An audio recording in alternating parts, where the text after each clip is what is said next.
everyone. My name is Prisha. I am the founder at Project KindPacks, and today I'm going to be interviewing Miss Shareefah Mason and talking a little bit about her experiences as a teacher and our education system. Shareefah Mason is a distinguished Dallas ISD teacher, presidential leadership scholar, and member of the Texas State Board for Educator Certification. She's a 15-year veteran in urban education. She is originally from New Orleans, Louisiana, and is a Hurricane Katrina transplant to Dallas. She is a wife and a mother of two beautiful daughters, Sanai, 15, and Saida, 12. So, Miss Mason, how long have you been a teacher? 15 years. And tell us a little bit more about how your experiences as a teacher have evolved. Well, first of all, I have been in Dallas ISD my entire career, and I've only taught in the zip code 75216, which is one of Dallas's most impoverished zip codes. And what I've seen happen in regards to evolution here is that we're finally being paid more attention in regards to refurbishing and revitalizing our facilities and schools. Putting more funding into the schools that are lower performing so we can bring excellent teachers to those schools in hopes of transforming those schools so that the students have equitable education to their counterparts north. And so to me, those are the things that most stick out when I think about the evolution of education in the last 15 years in regards to where I've taught and the students that I've taught. Right now, what we're seeing is the inequities and disparities being exposed due to both the COVID pandemic and the racial pandemic that are occurring as we speak. And so I think we're going to see even more evolution in the next 2 years as more people become more in tune with what is needed in impoverished communities in regards to education and healthcare, especially when we're talking about mental health for our students and adults in these areas. So I'm excited to see what these negative pandemics are going to do to positively impact our communities in the near future. You touched a little bit on this, but what is your driving force for going into work every day as a teacher? My driving force is that I'm originally from New Orleans, Louisiana, and New Orleans has been ranked at some point in time one of the most dangerous cities in the world. And when you grow up in a city like that and you grow up impoverished and you become educated and you learn how to use education as a tool, is motivation for students who look like you. And so even though education was not what I originally attended college for, and I only became a teacher after Hurricane Katrina when I moved to Dallas, I think that the biggest driving force for me is being the person who allows students who look like me to dream big, to think outside of the box, to serve as a model to them that they too, even in their conditions, can still be successful, that education is a gateway and that they can learn and become anything that they truly want. That's amazing. Okay. So, tell us about your school where you teach and the demographics of your community. So I will be the 8th grade social studies teacher at Sarah Zumwalt Middle School. It is 75% African American, 25% Hispanic. Again, in 75216, so very impoverished community. Most of the students live in apartments in the area. The students, it's about 90 to 95% low socioeconomic status. So most of the students, of course, are on free lunch. The community is extremely impoverished. We have a high homeless population in their area as well. And so what students should see on their way to school is not what my students see when they're walking to their education or riding the bus to their education. And so um, it's a community that aesthetically is not pleasing, but has a lot of heart and soul. It has a lot of culture. And a lot of times those things are overshadowed by negativity such as crime, um, unemployment, and different things like that. So even though the community may not look its absolute best, it's definitely a community worth people investing in and revitalizing because it has a lot of heart and soul. For sure. So you talked a little bit about COVID-19. So tell us more about how COVID-19 affected your students in the last school year. So were virtual classes accessible to most of your kids? So last school year, I was teaching at New Tech High School, which is one of Dallas ISD's choice schools. And our focus is project-based learning. And so at that school, the demographics were 75% Hispanic and 25% African American, so a flip.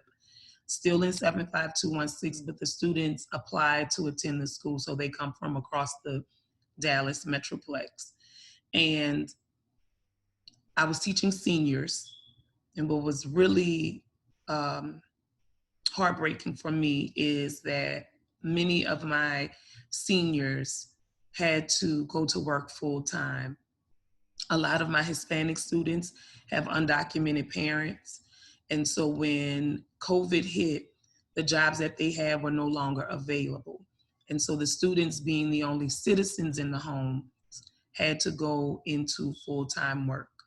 And that made it extremely difficult for them to carry out their academic responsibilities. So I had to become extremely flexible to ensure that we crossed the finish line. We started um, very well, and we were thrown this curveball out of nowhere. And so it was important to me that I ensured that they graduated and actually were able to complete their education as they had hoped and dreamed to. So it impacted us tremendously. Some of my students I lost complete contact with. I'm not sure what happened to them, where their families are, if anybody was sick, or if they just did not have the technology necessary to stay connected. What a lot of people didn't understand is even though the districts across the Metroplex provided technology, a lot of the homes, especially in our areas, the students don't have access to unlimited internet. And so even though you have this shiny laptop, you don't have any Wi-Fi access. And so we lost a lot of students because of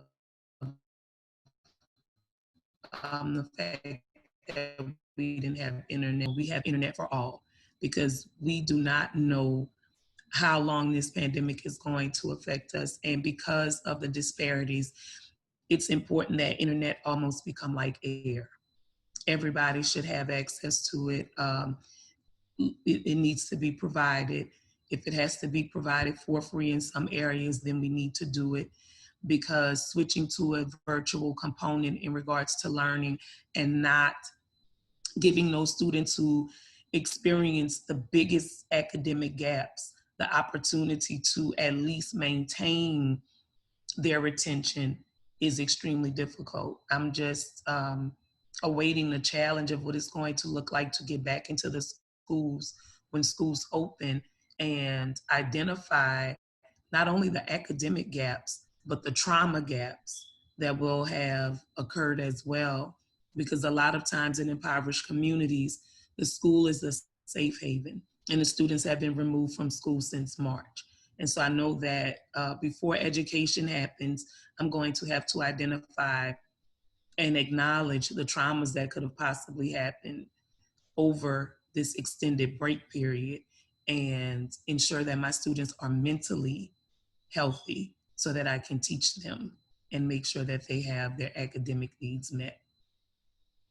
That's great. So kind of bouncing off what you just said, what are some things you do on a daily basis in class as a teacher to take care of the mental health of your students? So basically what I do, we are focused on implementing a lot of innovative social emotional learning strategies. Some days we have circles where we just kind of talk about whatever is going on at the time. Um, Most times, what I do is just create a safe environment for my students, build relationships so that they know that they can come and talk to me. Um, and usually, those conversations look like I start class, and after I'm finished guiding them through the work and I release them to independent practice, I take students outside individually because a lot of the traumas that they experience are very personal and it's not something that they would be willing to share in a group setting. So that's usually how I handle it. However, now, um, like I said earlier, with these pandemics that have been completely eye opening to everybody, I think there's going to be a need to specifically provide time to discuss what is happening and how it impacts my students, especially because they are Black and Brown, and the things that we can do to create actionable steps to make change.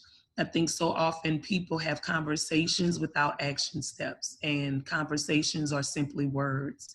We need actions to match our words so that we can actually see some change in this country. And while we have everybody's eyes, ears, and hearts open, I think it's extremely important that we take this time to try to cultivate an environment that allows all of us to really see the importance of collaboration, diverse collaboration, so that we can really impact everybody. Everybody grows when Black students and Brown students are successful.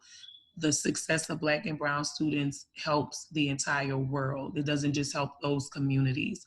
And so I think it's extremely imperative that we take the time now to begin to foster relationships with people who don't look like us, who don't think like us, who don't speak like us, so that we can build those bridges and really change the landscape of not only the educational component, but our world as a unit. I totally agree. I think conversation is just one step and then action is another. So, what do you think students and teachers and just anyone anywhere can do to support um, students, underserved students at a community level? I think the first thing that we need to do is at a community level start to use our resources. When we talk about community level, we absolutely have to talk about the businesses in the area. And I think it's important that those businesses commit not only financial resources, but time. Building a network extremely early is important to the success of any child. So if we come into the Black and Brown communities and utilize the are truly a part of the industry that is in the area, they become empowered.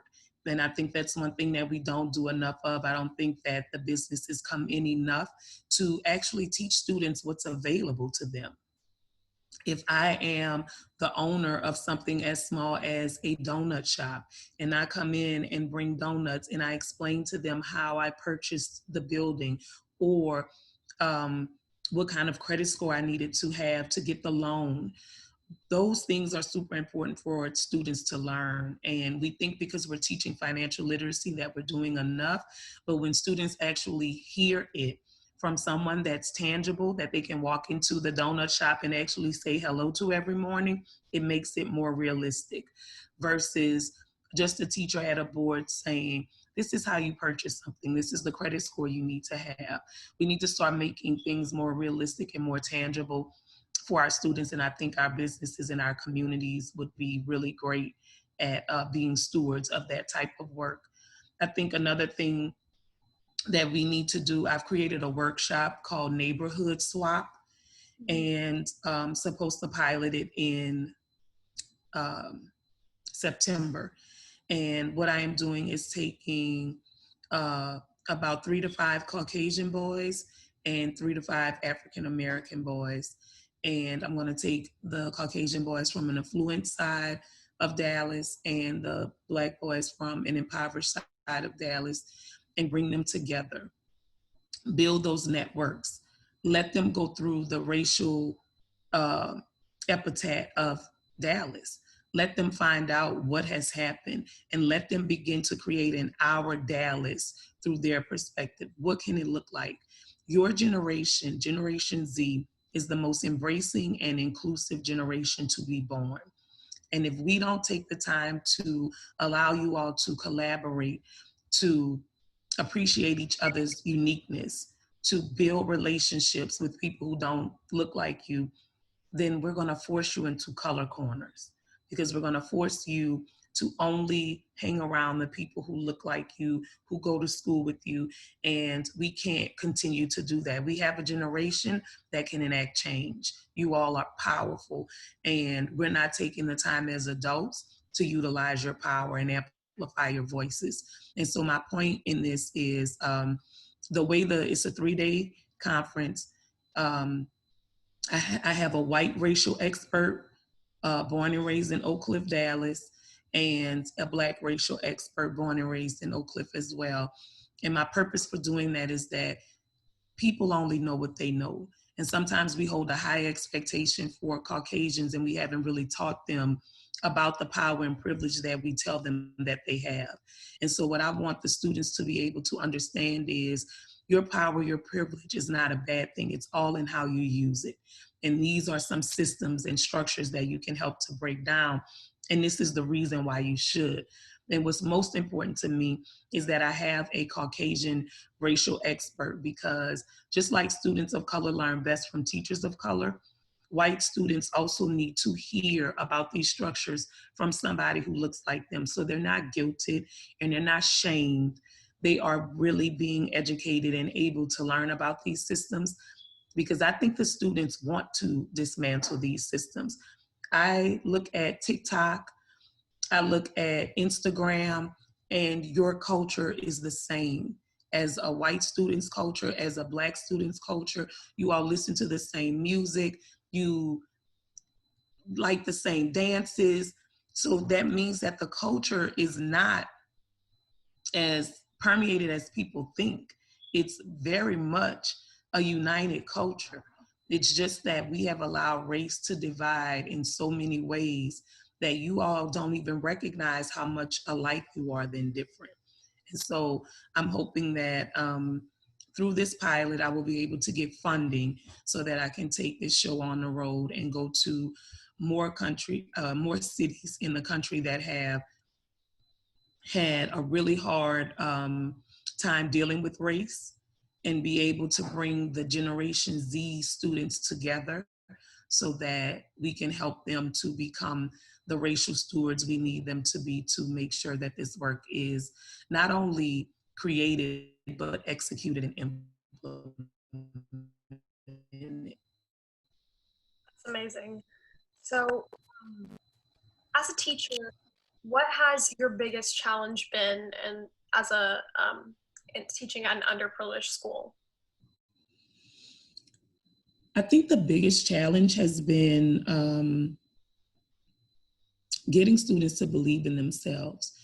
In most schools in my zip code, the students have not done well, performed well on academic tests, on standardized tests, and that can be very disheartening for a child. Usually, when you think about children, you think about how happy they are, how much they are ready to absorb and learn.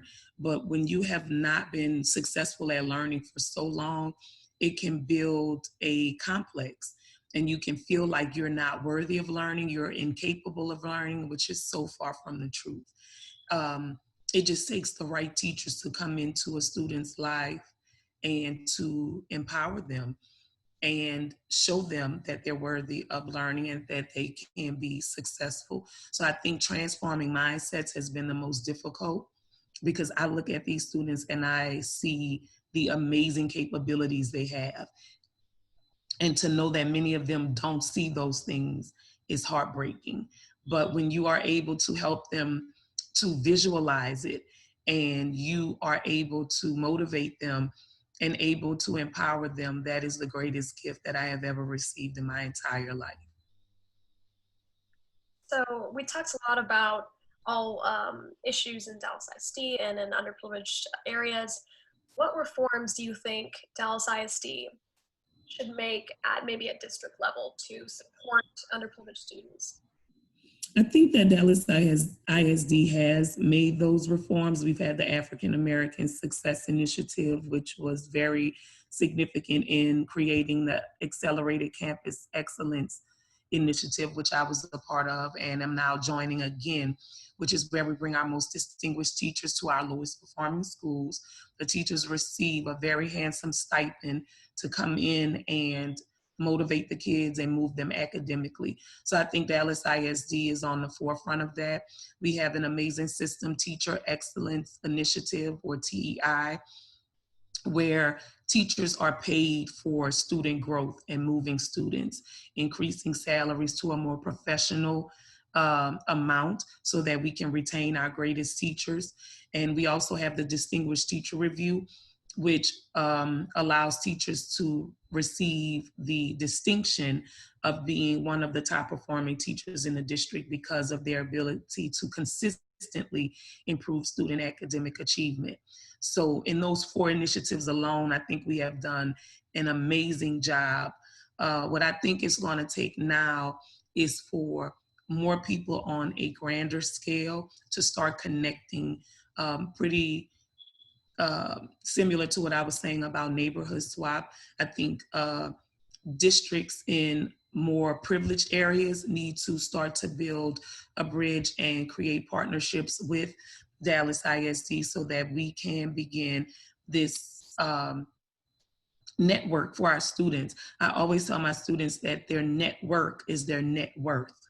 And so if I can connect my students to more privileged students and have them start to discuss ideas and brainstorm and collaborate, I think, and I don't think, I know that we will see a change. You know, we can do everything that we can here south of the Trinity River, and we can empower the students so much, but their neighborhoods are still the same. With the neighborhood swap, my idea is that we would bring the white students to the more impoverished areas and bring the Black students to the more affluent areas and let them have those discussions. Let's talk about the disparities. Let's discuss them, because when we acknowledge them, we can change them. And so the whole purpose is to make sure that we're having these conversations much earlier, because what that will create is the opportunity for some of the white privileged students to say, I have some really good friends that are disadvantaged, that are intelligent, that are articulate, and that are innovative. And they should have these opportunities too. And when we empower students to start speaking up for students who do not look, I think our initiatives have to be a little bit more global than they have been in the past so that we can really enact change. Kind of wrap things up, this discussion has been amazing, eye-opening. Um, I've heard some really great things. So Thank you. what is one last message that you would like to end with for people to hear? I think the last thing that I would like to say is that now is the time to unite. We can no longer pretend that the disparities are not visible. They're extremely visible. We've seen in the streets with the protests and the marchers that people are tired, and people of different colors, different backgrounds, different cultures have to come together to stand together and decide that they are not going to allow this to continue to be our America. And I think that it is important that we support that idea. And I think we do that best by supporting amazing incentives amazing initiatives like yours. I think when we continue to empower students like you to give back to their communities, to amplify student voice, that is where we see change. A lot of our older citizens are set in their ways, and even though we want to change them, that can be a challenge. I think it's time for everybody to focus on the kids. Let's let the children lead us into this amazing future that America is really ready and willing to embrace. Thank you so much. Thank you so You're welcome. much, Mason. Have a great day. Bye. You too. Bye bye.